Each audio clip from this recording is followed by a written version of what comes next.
Don't forget to subscribe and press the bell icon to never miss a video from testbook.com.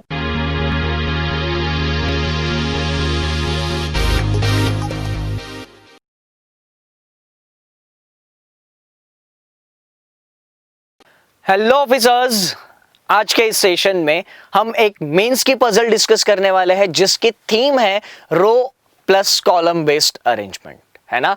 जिसको आप लोग कहते हो floor और फ्लैट वाली पजल, या फिर आप लोग कहते हो मल्टीपल बिल्डिंग्स और फ्लैट वाली पजल, है ना।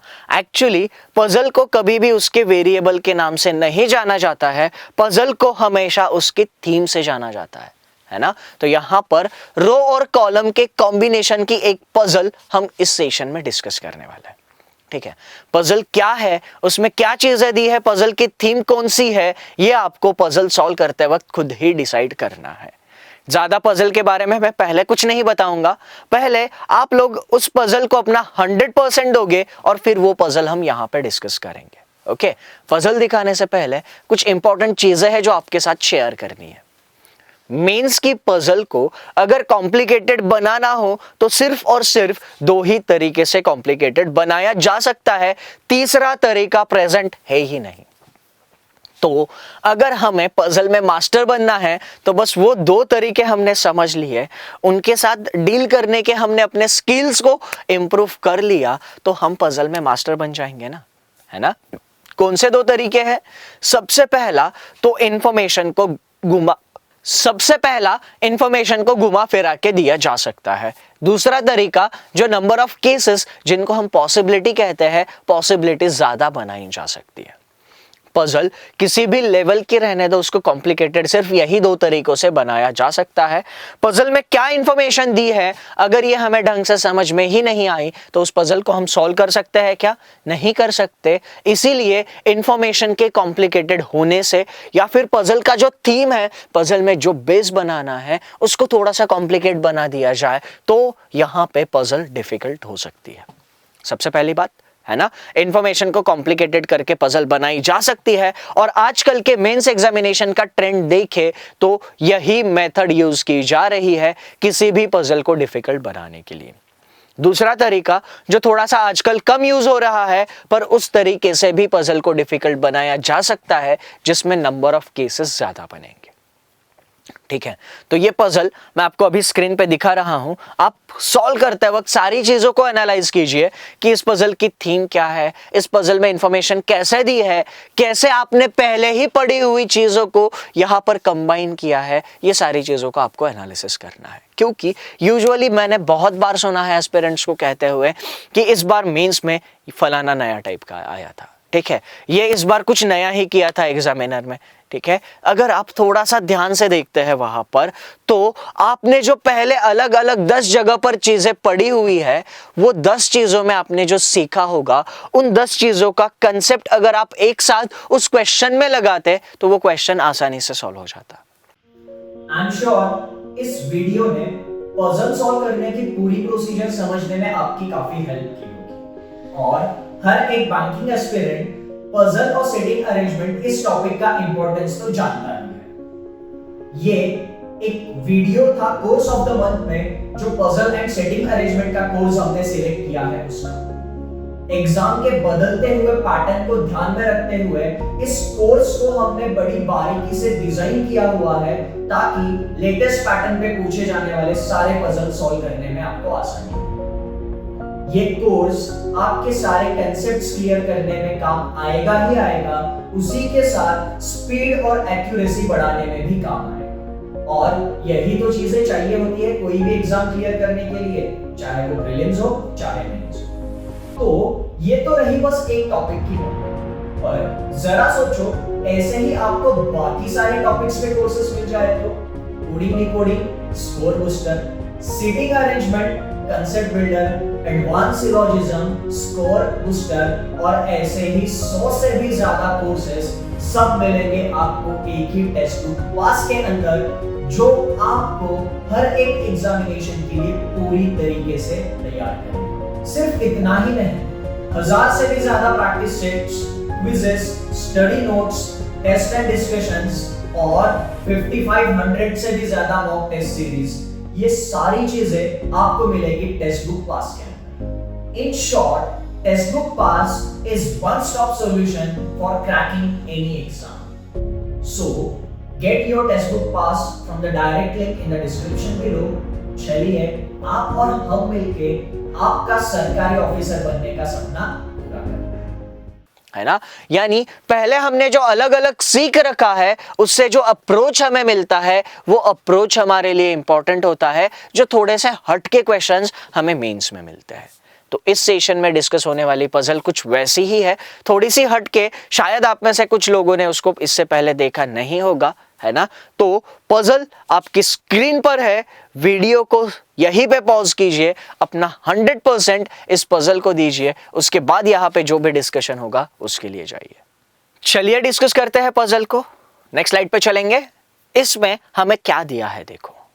पजल में हर एक वर्ड को अच्छे से समझना है और उसको रिलेट करना है। देखते हैं एक्चुअली में ये पजल कितनी डिफिकल्ट है। अगर आप में से कुछ लोगों को ये पजल डिफिकल्ट लगी है तो हमें इसमें दिया है 10 people live in 3 buildings namely X, Y and Z. Building X is immediately left of building Y whereas building Z is to the second right of building X. Okay, हमें 3 buildings दिए हैं, building X, building Y and building Z। ठीक है, क्या दिया था हमें? Building X जो है वो Y के इमीडिएट लेफ्ट में है, X बिल्डिंग Y बिल्डिंग के इमीडिएट लेफ्ट में, और बिल्डिंग Z जो है वो X के सेकंड राइट में थी, यानी बिल्डिंग Z यहां पे आनी चाहिए थी। ठीक है, यूजुअली हमने इन टाइप्स के पजल जब सॉल्व किए हैं हमें एक ही बिल्डिंग मिलती थी और उनमें कुछ फ्लैट्स मिलते थे, है ना। यहां पर क्या मिला है हमें? यहां पर 3 अलग अलग बिल्डिंग्स हमें मिलती है, 3 अलग अलग बिल्डिंग्स में कुछ लोग रहते हैं, ऐसा हमें कहा गया है। तो ये इंट्रोडक्शन हो गया इस पजल का। थोड़ा सा इस पजल में क्या करना है हमें आइडिया आ गई है। 3 बिल्डिंग्स और उसमें कुछ फ्लोर्स है, ऐसा दिया है। आगे क्या दिया है देखते हैं। आगे हमें दिया था not more than 4 people live in a building and immediate above और below implies that the person is not in the same building. किसी भी बिल्डिंग में 4 से ज्यादा लोग नहीं रहते। हर एक बिल्डिंग में या तो 4 लोग होने चाहिए या फिर 4 से कम लोग होने चाहिए। इसका मतलब बाकी सारे फ्लैट्स या फ्लोर्स का हो उसमें क्या होने चाहिए? वैकेंट होने चाहिए, है ना। यहां पर क्या दिया है कि किसी भी बिल्डिंग में 4 से ज्यादा लोग नहीं होने चाहिए, तो हर बिल्डिंग में 4 ही लोग आने चाहिए थे या फिर उससे कम।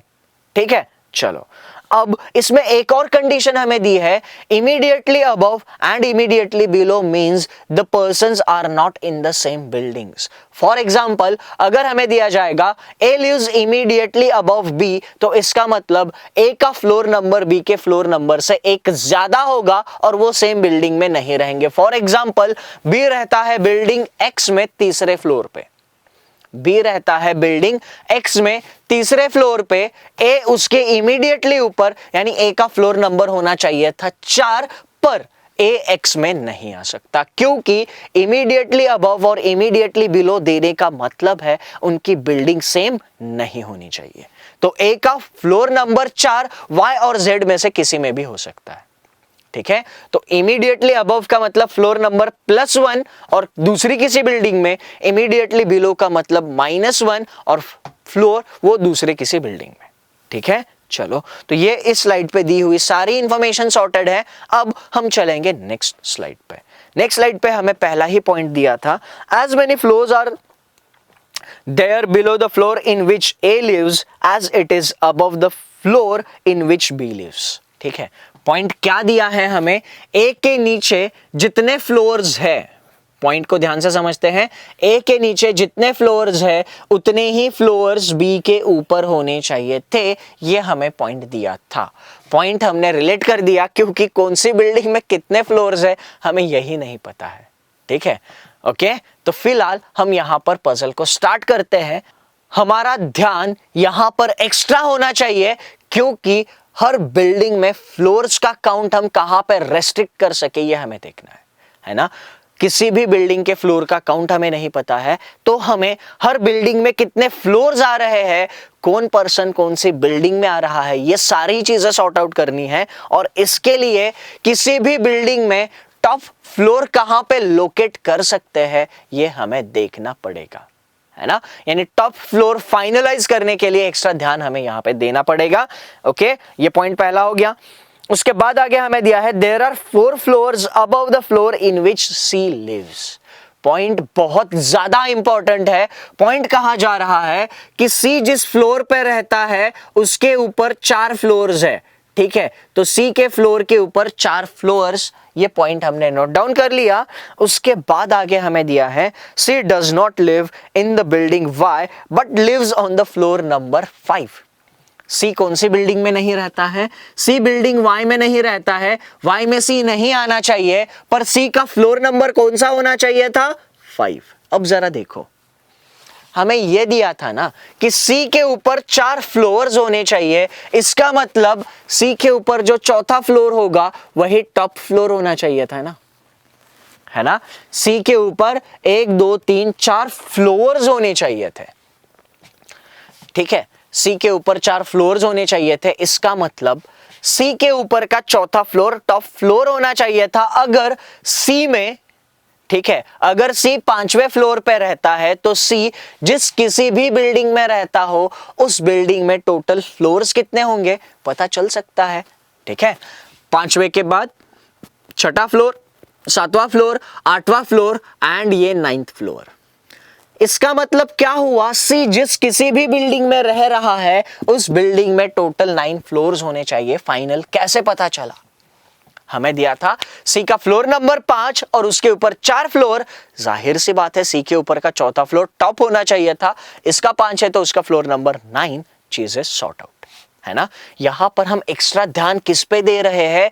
किसी भी बिल्डिंग का टॉप फ्लोर कैसे फाइंड हो सकता है। अनसर्टन अरेंजमेंट जिसमें रो और कॉलम का कॉम्बिनेशन, यानी इसमें अनसर्टन का भी टच हमें मिल रहा है। अनसर्टन थीम की पजल जब कभी भी हमें सॉल्व करनी हो उसमें हमें यह देखना है कि हम चीजों को रेस्ट्रिक्ट और लिमिट कहां पे कर सकते हैं, ठीक है। तो चलो अब आगे देखते हैं क्या दिया है हमें। इस स्लाइड पे दी हुई सारी इंफॉर्मेशन को हमने टैकल कर लिया। नेक्स्ट स्लाइड पे चलते हैं। आगे हमें दिया था D lives in that floor which is the sum of the floor in which E and C lives. Point हमें क्या दिया था? डी का फ्लोर नंबर जो है वो ई और सी के फ्लोर नंबर की सम होना चाहिए। सी का फ्लोर नंबर 5 है हमें पता है, तो इन शॉर्ट डी का फ्लोर नंबर जो होगा वो ई प्लस 5 होना चाहिए था, है ना। पॉइंट हमें दिया था D lives in that floor which is some of the floor number in which E and C lives. E और सी जो फ्लोर पे रहते हैं उनकी फ्लोर का एडिशन डी के फ्लोर नंबर के बराबर होना चाहिए था। ई का फ्लोर नंबर नहीं पता है, सी का फ्लोर नंबर 5 है, तो E plus 5 should be the floor number of D, ठीक है। इसके बाद हमें आगे दिया था the sum of floor number in which F and A live is 3, ठीक है। एफ और ए का फ्लोर नंबर का सम जो है वो 3 होना चाहिए था। अब जरा देखो, फ्लोर नंबर 0 तो किसी का हो नहीं सकता, यहां पे दिया नहीं है, तो एफ और ए के फ्लोर नंबर से रिलेटेड क्या क्या चॉइस हमारे पास है?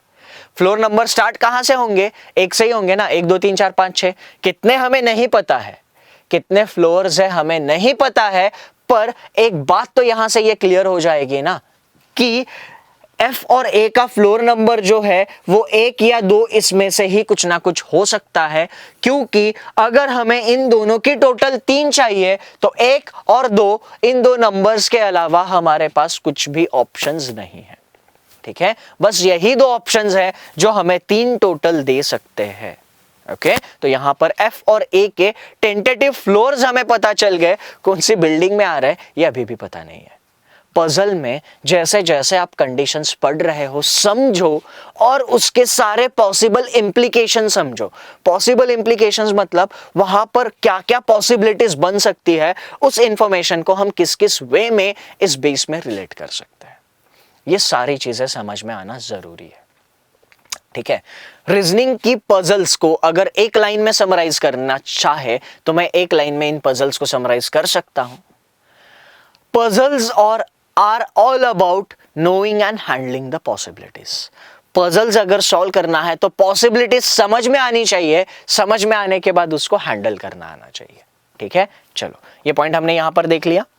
ठीक है। इसके बाद हमें क्या दिया है, इसके बाद हमें दिया था E lives in building Y and lives at the topmost floor।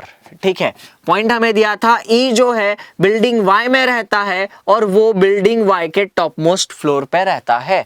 Building Y में टोटल कितने फ्लोर्स नहीं पता है, वो पॉइंट ऐसा ही रहेगा, पर जितने भी नंबर ऑफ फ्लोर्स आएंगे उसमें से वो टॉप फ्लोर पे होगा। चलो ठीक है, आगे हमें दिया है A and B live in the same building but they do not live in building X। ठीक है, पॉइंट दिया था A और B दोनों की बिल्डिंग सेम होनी चाहिए थी, ओके, और वो बिल्डिंग X में नहीं रहते, तो यहां पर A और B को हम कंसिडर नहीं कर सकते थे। ठीक है, चलो आगे देखते हैं क्या दिया है हमें। ये स्लाइड की सारी इंफॉर्मेशन सॉर्ट आउट हो चुकी है। इसके बाद नेक्स्ट स्लाइड पे हमें दिया था the sum of number of floor in which A and G live is equal to the sum in which B lives। Point क्या दिया है, B की फ्लोर नंबर जो है वो A और G की टोटल है। ठीक है, पॉइंट दिया है हमें B का फ्लोर नंबर A और G का टोटल है, A G का फ्लोर नंबर नहीं पता, पॉइंट ऐसा ही रहेगा। ठीक है, जो भी कंडीशंस हम यहां पे लिख रहे हैं वो याद होना बहुत जरूरी है। ये कंडीशंस अगर याद रही तो इनको रिलेट करने में ज्यादा आसानी होगी। ठीक है, हमें आगे क्या दिया था, A lives in even number floor। ठीक है, A का फ्लोर नंबर जो है वो even होना चाहिए था। अब जरा देखो, A का फ्लोर नंबर even होना चाहिए था, हमारे पास यहां पर एक और इंफॉर्मेशन थी, A का फ्लोर नंबर 2 हो सकता था या फिर 1 हो सकता था। अब जो स्टेटमेंट मिला है कहता है A का फ्लोर नंबर even होना चाहिए, इसका मतलब A का फ्लोर नंबर 2 होगा, फाइनल हो गया, और F का फ्लोर नंबर 1 होगा, फाइनल हो गया। ठीक है, अब जरा देखो, A का फ्लोर नंबर 2 है, फाइनल है, तो यहां पर B का फ्लोर नंबर जो भी होगा वो G+2 होना चाहिए था। B का फ्लोर नंबर G+2 होना चाहिए था। यहां तक हमें क्लियर है। ठीक है, आगे हमें क्या दिया है, equal number of floors are there below the floor in which H lives and the above floor in which J lives। Point क्या दिया है, H के नीचे जितने भी फ्लोर्स है उतने ही फ्लोर्स J के ऊपर होने चाहिए थे। पॉइंट हमने नोट डाउन कर लिया है। चलो ठीक है, नेक्स्ट स्लाइड पे चलेंगे। नेक्स्ट स्लाइड पे हमें दिया है there are 2 floors between J and H in the same building। Point क्या दिया है, H और J के बीच में 2 फ्लोर्स होने चाहिए और वो सेम बिल्डिंग में ही होने चाहिए। यहां से एक और चीज क्लियर होनी चाहिए, जैसे ही इंफॉर्मेशन पढ़ रहे हैं उस इंफॉर्मेशन की क्लैरिटी हमें मिलनी चाहिए। यह सिर्फ तभी पॉसिबल हो सकता है जब पहले मिली हुई इंफॉर्मेशन को हमने सिस्टमैटिकली नोट डाउन और याद में रखा है। यहां पर हमें पॉइंट दिया था H के नीचे जितने फ्लोर्स है उतने ही फ्लोर्स J के ऊपर होने चाहिए थे। J और H के बीच में 2 फ्लोर सेम बिल्डिंग में। यहां पर कितने फ्लोर्स कवर हुए हैं, बीच के 2 H और J, ये 4 फ्लोर्स कवर हो चुके हैं। ठीक है, मान लो H के ऊपर H के हमें दिया था H के नीचे जितने उतने ही J के ऊपर। मान लो इसमें J के ऊपर 3 फ्लोर और H के नीचे 3 फ्लोर, ऐसी सिचुएशन है। ठीक है, इसमें हम अज्यूम करते हैं फिलहाल पॉइंट ऑफ टाइम, फिलहाल हम क्या अज्यूम करते हैं, H ऊपर है, J नीचे है। इनमें से कौन ऊपर कौन नीचे हमें नहीं पता है, बट फॉर टाइम बिंग हम ये कंसीडर करते हैं कि H ऊपर है, J नीचे है। H के नीचे अगर ये 3 फ्लोर्स आए तो J के ऊपर ये 3 फ्लोर्स आएंगे और उस बिल्डिंग में 4 ही फ्लोर्स रहेंगे। ठीक है, अब देखो सिचुएशंस क्या क्या है, जो दिमाग में चल रहा है मैं बस उसको बोर्ड पे एक्सप्लेन कर रहा हूं। H के नीचे 3 फ्लोर ऐसा अगर हमने कंसिडर किया तो J के ऊपर भी 3 फ्लोर आने चाहिए थे और उस बिल्डिंग में 4 ही फ्लोर्स हो जाएंगे। ठीक है, तो यहां पर H है, मान लो H के नीचे ये जो 4 फ्लोर्स है, H के नीचे 4 फ्लोर्स हमने कंसिडर कर लिए, मान लो 1 2 3 4। J के ऊपर भी कितने होने चाहिए थे, 4। J के ऊपर 1 2 3 और एक चौथा फ्लोर। इस केस में बिल्डिंग में 4 फ्लोर, इस केस में बिल्डिंग में 6 फ्लोर्स। ठीक है, मान लो H के नीचे बिल्डिंग में आ चुके हैं 5 फ्लोर। ये H 2 फ्लोर्स के गैप पे J चाहिए था। ठीक है, 3 ऑलरेडी हो चुके, ये 5 फ्लोर। H के नीचे अगर 5 फ्लोर आते हैं तो J के ऊपर भी कितने आने चाहिए थे, 5 फ्लोर। 1 2 3 4 और 5। इस केस में इस बिल्डिंग में कितने फ्लोर्स हो जाएंगे, ये 4 और ये 4, 8 फ्लोर्स हो जाएंगे। तो यहां पर हम किसी भी पॉसिबल सिचुएशन को कंसिडर करें, यही चीज आप जे को ऊपर और एच को नीचे रखते हुए भी कंसिडर कर सकते हो। देखो जे ऊपर एच नीचे, 2 का गैप उन दोनों के बीच में, एच के नीचे एक आया, जे के ऊपर भी एक आना चाहिए था। टोटल नंबर ऑफ फ्लोर्स इसमें कितने, 6 फ्लोर्स। ठीक है, जे ऊपर एच नीचे, एच के नीचे 2 आए, जे के ऊपर भी 2 आने चाहिए थे। टोटल नंबर ऑफ फ्लोर्स कितने, 8 फ्लोर्स। तो इसमें हम पॉसिबिलिटीज कैसी भी कंसीडर करें, इसमें इन दोनों कंडीशंस को कंबाइन करके हम पॉसिबिलिटीज कैसे भी कंसीडर करें, यहां पे हमें एक चीज मिल रही है, और वो क्या है, जे और एच जिस किसी भी बिल्डिंग में आ रहे हो, उस बिल्डिंग में टोटल नंबर ऑफ फ्लोर्स हमेशा इवन होने चाहिए। रीजन देखो क्या है, यहां पर इवन नंबर ऑफ फ्लोर्स है, और इस कंडीशन की वजह से बाकी और जो फ्लोर्स ऐड होंगे उनका नंबर इवन ही रहना चाहिए। ठीक है, तो ये पॉइंट बहुत इंपॉर्टेंट था इस पजल में। अगर ये क्लिक नहीं होता तो पजल सॉल्व करने में बहुत परेशानी होती। ठीक है, जे और एच जिस किसी भी बिल्डिंग में आ रहे हैं, उस बिल्डिंग में total number of floors even होने चाहिए थे। That's it. ये पॉइंट क्लियर होना बहुत जरूरी है। यहां पर सारी इंफॉर्मेशन बाकी नोट डाउन कर ली है। आई एम श्योर इस वीडियो ने पजल सॉल्व करने की पूरी प्रोसीजर समझने में आपकी काफी हेल्प की होगी, और हर एक बैंकिंग एस्पिरेंट पजल और सेटिंग अरेंजमेंट इस टॉपिक का इंपॉर्टेंस तो जानता ही है। ये एक वीडियो था कोर्स ऑफ द मंथ में, जो पजल एंड सेटिंग अरेंजमेंट का कोर्स हमने सिलेक्ट किया है उसका।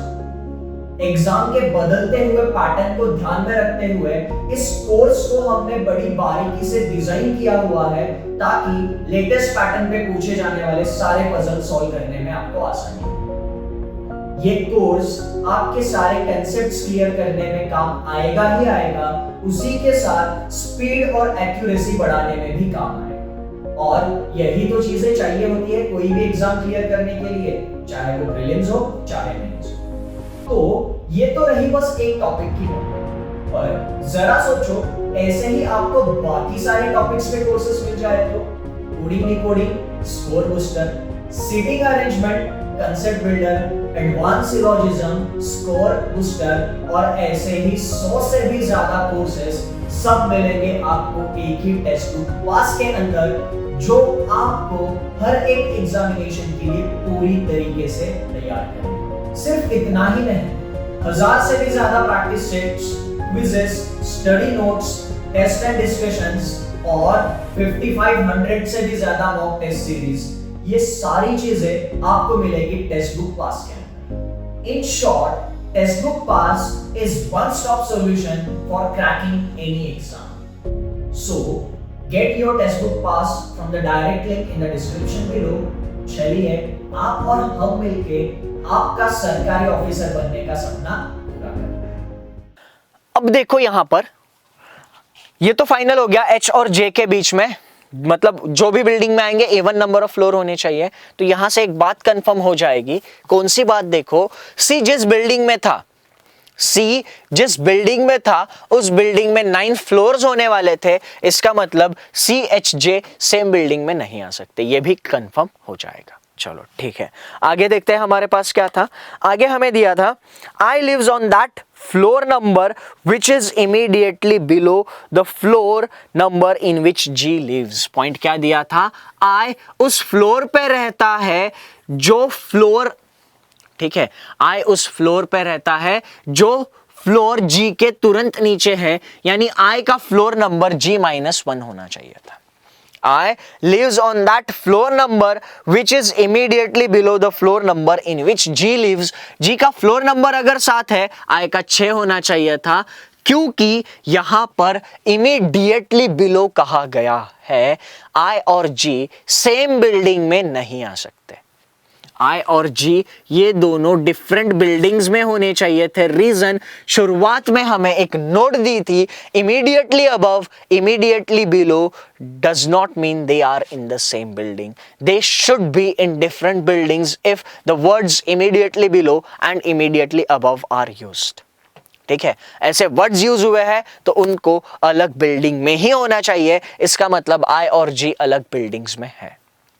ठीक है, आगे हमें दिया था ओनली 2 people लिव इन बिल्डिंग Z। बिल्डिंग Z में सिर्फ 2 लोग रहते हैं, पॉइंट हमने यहां पे नोट डाउन कर लिया। उसके बाद हमें आगे दिया था C and I live in same building. ठीक है, उसके बाद हमें पॉइंट क्या दिया था, C and I live in the same building. ठीक है, C और I का बिल्डिंग सेम होना चाहिए था, तो यहां पर ये पॉइंट नोट डाउन करते हैं, C और I इन दोनों की बिल्डिंग सेम होनी चाहिए थी। चलो ठीक है, आगे हमें क्या दिया है देखते हैं। E lives immediately 2 floors above in which C lives, point important है। E lives immediately 2 floors above, immediately इस वर्ड का इस्तेमाल जानबूझ के किया गया है, ये इंप्लाई करने के लिए C और E अलग बिल्डिंग में रहते हैं। ठीक है, वैसे देने की जरूरत नहीं थी, यहां से ये क्लियर ही था। E Y बिल्डिंग में टॉप फ्लोर पे आना चाहिए था और C Y में नहीं आ सकता था। C और E अलग बिल्डिंग्स में है, ये पहले से हमें दिया था। इन केस ये इंफॉर्मेशन नहीं भी दी होती तो इस लाइन से ये क्लियर होना चाहिए था। E lives immediately 2 floors above the floor in which C lives. C जिस फ्लोर पे रहता है उसके तुरंत दूसरे ऊपर फ्लोर। ठीक है, C के तुरंत ऊपर वाले फ्लोर पे रहता तो E का फ्लोर नंबर क्या आता, 6। C के तुरंत ऊपर वाले फ्लोर पे रहता तो E का फ्लोर नंबर आता 6, और C के ऊपर दूसरे फ्लोर पे यानी E इस फ्लोर पे होना चाहिए था, ये फ्लोर का नंबर क्या है, 7, यानी E के फ्लोर का नंबर क्या हुआ, 7। E का फ्लोर नंबर 7 हुआ तो D का फ्लोर नंबर हमें 12 मिल जाएगा। ठीक है, E + 5 should be the floor number of D, D का फ्लोर नंबर हमें मिल गया 12। यहां पर जरा एक चीज को देखो, C के ऊपर दूसरे फ्लोर पे हमने E को कहां पे कंसीडर किया, 7वें फ्लोर पे। अब आप लोग कहोगे C के ऊपर दूसरे फ्लोर पे कहा था तो इनके बीच में एक ही फ्लोर कैसा आया, तो एक ही फ्लोर आता है। ठीक है, there is a gap of 2 floors between C and E, statement अलग है, and E lives 2 floors above C, statement अलग है। 2 फ्लोर का गैप मतलब 2 ही फ्लोर का गैप होना चाहिए। अगर हमसे कहा जाएगा E lives 2 floors above C, इसका मतलब E और C के बीच में एक फ्लोर होना चाहिए। ठीक है, if E lives n floor above C, अगर E C के ऊपर n फ्लोर पे रहता तो C और E के बीच में n-1 नंबर ऑफ फ्लोर्स आते हैं। ठीक है, और ये लॉजिक यहां पर एक्सप्लेन किया है। अब देखो यहां से कुछ और चीजें फाइनल हो चुकी हैं, पर अभी पजल के आखिरी में है, पजल खत्म होने वाली है, तो जो भी इंफॉर्मेशन बची है उसको एक बार पढ़ के खत्म करते हैं, फिर सारी चीजें रिलेट करने में हमें आसानी होगी। ठीक है, चलो आगे क्या देखते हैं। C and I live in, E lives immediately 2 floors above in which C lives। ठीक है, सारी पजल खत्म हो चुकी है, अब हमारे पास सारी चीजें रिलेट करने के अलावा और कोई चॉइस नहीं बची है। ठीक है, तो चलो जो भी इंफॉर्मेशन अब तक हमने पढ़ के नोट डाउन की है उस इंफॉर्मेशन को रिलेट करते हैं। ठीक है, अब हमें क्या क्या इंफॉर्मेशन पता चल गई है। E का फ्लोर नंबर 7 होना चाहिए। ठीक है, E होना चाहिए था बिल्डिंग Y में टॉप मोस्ट फ्लोर पे, तो यहां से एक चीज कंफर्म पता चल गई, E Y बिल्डिंग में 7वें फ्लोर पे आ रहा है और 7वां फ्लोर Y का टॉप मोस्ट फ्लोर है। ठीक है, तो यहां पर ये इंफॉर्मेशन रिलेट करना चालू कर देते हैं। 1 2 3 4 5 6 7। ठीक है, बाकी कौन से बिल्डिंग में कितने फ्लोर्स हैं हमें नहीं पता है, पर as of now we are sure that कि बिल्डिंग Y में 7 फ्लोर होने ही चाहिए। ठीक है, बिल्डिंग Y में 7 फ्लोर होने चाहिए थे, ये हमें श्योर है, तो इसीलिए यहां पर मैंने 7 फ्लोर्स बना लिए हैं। ठीक है, अब X और Z का सिनारियो आगे चलकर फाइनल हो जाएगा। ओके, बट फिलहाल जो फाइनल हुआ है उसको देख लेते हैं। ठीक है, अब देखो ये हमारी बिल्डिंग हो गई। क्या दिया था हमें इसमें, E का फ्लोर नंबर 7। ठीक है, E को हमने 7वें फ्लोर पे कंसीडर कर दिया, E टॉप फ्लोर पे होना चाहिए, तो मैं यहां पर एक निशान बना रहा हूं जिससे हमें यह समझ में आए कि बिल्डिंग Y में ये जो 7वां फ्लोर है ये टॉप फ्लोर है। ठीक है, ये टॉप फ्लोर है इस बिल्डिंग का, इस निशान से हमें समझ में आ जाएगा। कुछ भी करो आपको बस चीजें याद रखनी है। ठीक है, तो याद रखने के लिए मैंने एक यहां पे पिन पॉइंट बना लिया।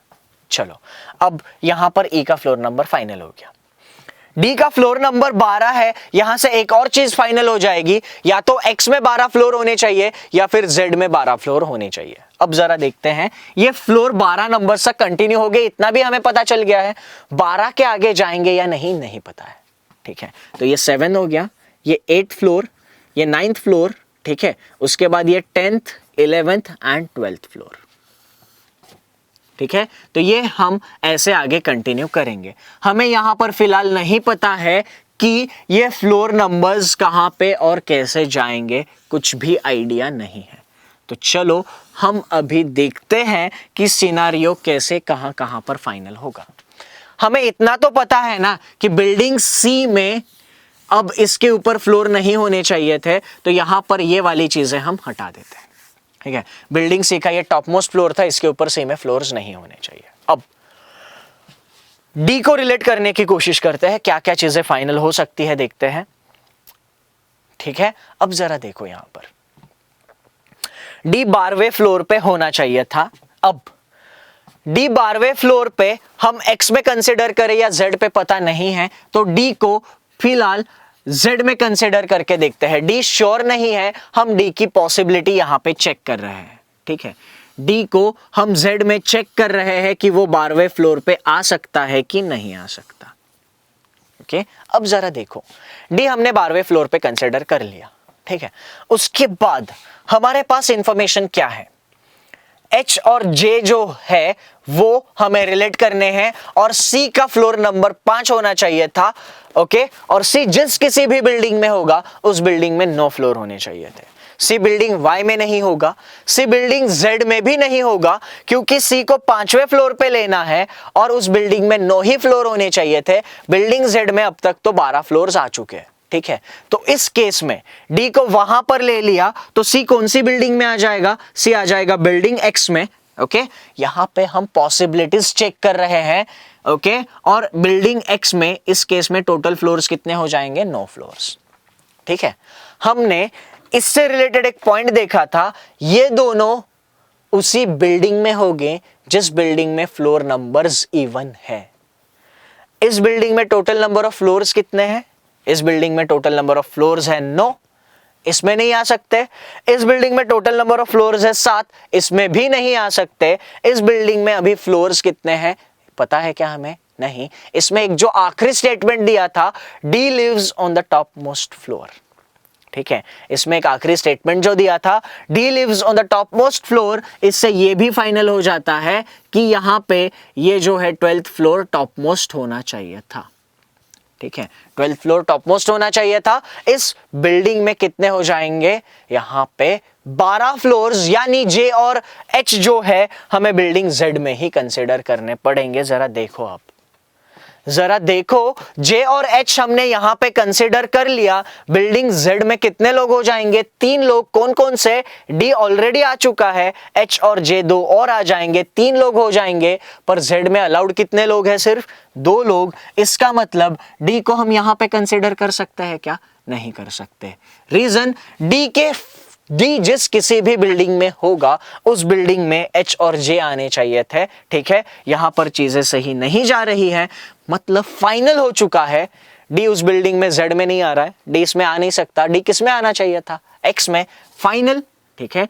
डी यहां पर ये इस बिल्डिंग का फ्लोर एक्स फाइनल हो जाएगा, इस बिल्डिंग का फ्लोर एक्स फाइनल हो जाएगा। अब देखो इसमें, ठीक है।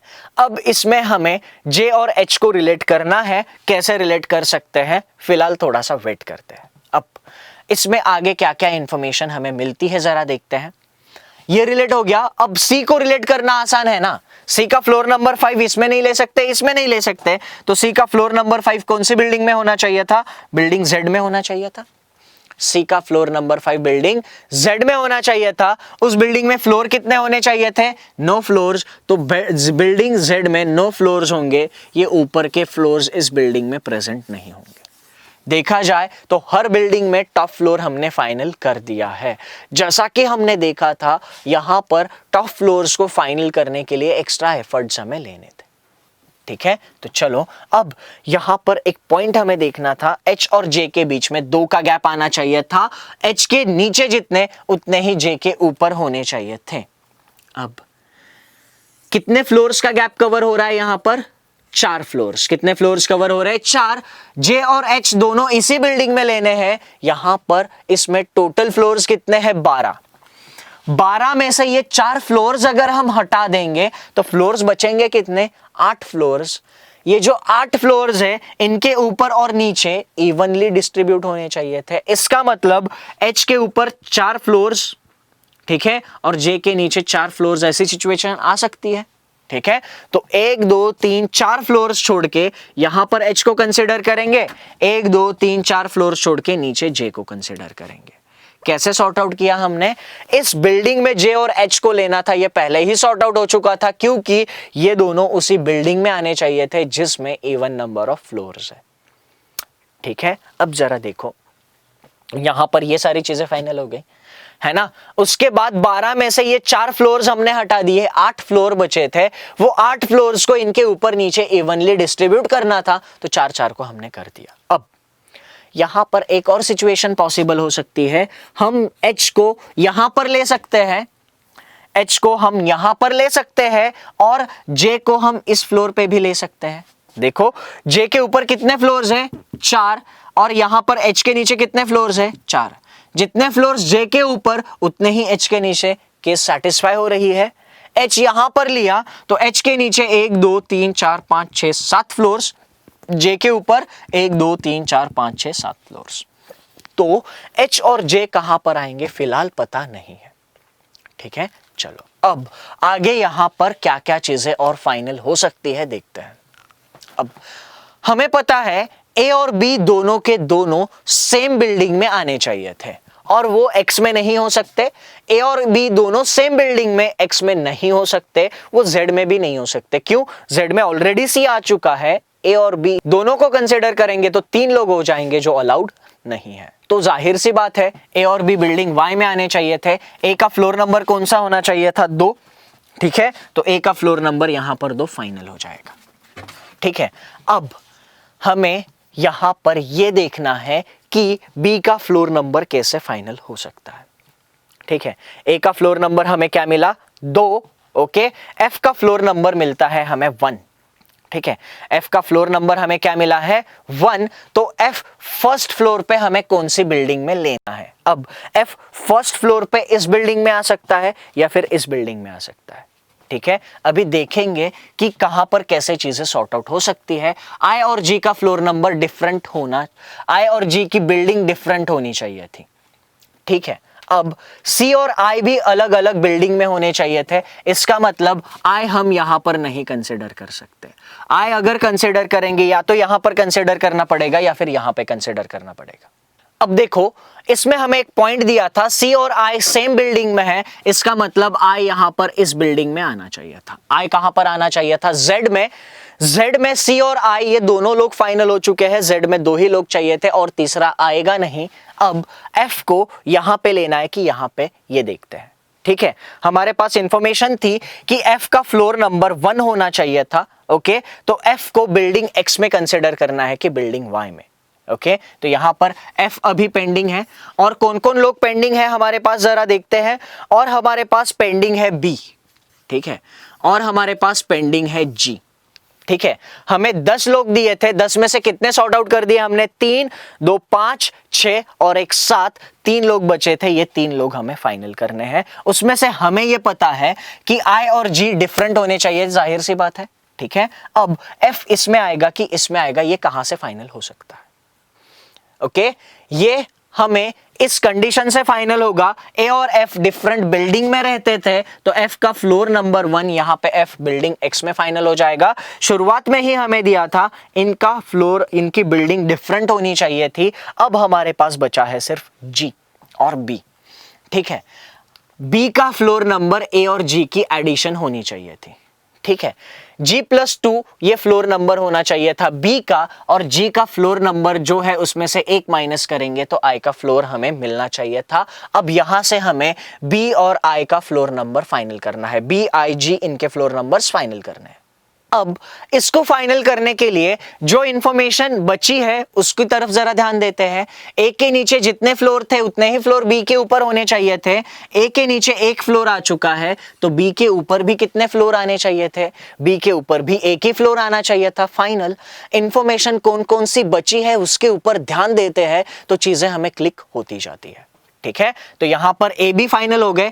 बी का फ्लोर नंबर हमें कितना मिला? 6, तो जी का फ्लोर नंबर इस इक्वेशन से क्या मिलना चाहिए था? 4।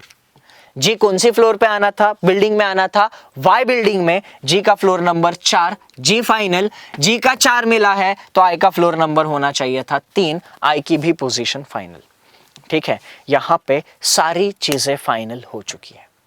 ठीक है, बिल्डिंग एक्स में टोटल 12 फ्लोर्स है और यहां पर 4 लोग बिल्डिंग एक्स में रहने वाले ऐसे है, एच और जे की पोजीशन फाइनल नहीं हो सकती। बिल्डिंग वाई में ए बी जी ए इनकी पोजीशंस फाइनल हो चुकी है और बिल्डिंग जेड में सी और आई फाइनल हो चुके हैं। इस पजल का सॉल्यूशन हमें मिल चुका है। यहां पर थोड़ा सा ध्यान दो, ये जो एक ही बिल्डिंग हमें मिलती थी उसके बदले में 3 बिल्डिंग्स मिली और इसमें ईस्ट वेस्ट राइट लेफ्ट ऐसे शुरुआत में कुछ कंडीशंस मिले थे। तो ये जो पजल थी ये वर्टिकल और लीनियर का कॉम्बिनेशन था। ठीक है, ये राइट लेफ्ट ईस्ट वेस्ट ये जो हमें शुरुआत में कंडीशंस मिली थी ये लीनियर में मिलती थी और यहां पे जो कंडीशंस मिले हैं वो कॉलम बेस्ड अरेंजमेंट में मिलती थी। ठीक है, तो अगर हमने ये सारी चीजें बेसिक्स में एकदम अच्छे से पढ़ी होती तो यहां पर ये पजल सॉल्व करना ज्यादा डिफिकल्ट था क्या? नहीं। ठीक है, अब देखो इसमें क्या हुआ। यहां पर इंफॉर्मेशन को थोड़े से अलग तरीके से दे दिया तो पजल थोड़ी सी डिफिकल्ट बन गई। इसीलिए यहां पर जो हमने बेसिक्स देखा है पजल में कि पजल में इंफॉर्मेशन सिर्फ 3 कैटेगरीज की मिलती है। पहली कैटेगरी जो डायरेक्ट रिलेट हो, दूसरी कैटेगरी थोड़ा कंफ्यूज करे, तीसरी कैटेगरी बहुत ज्यादा कंफ्यूज करे।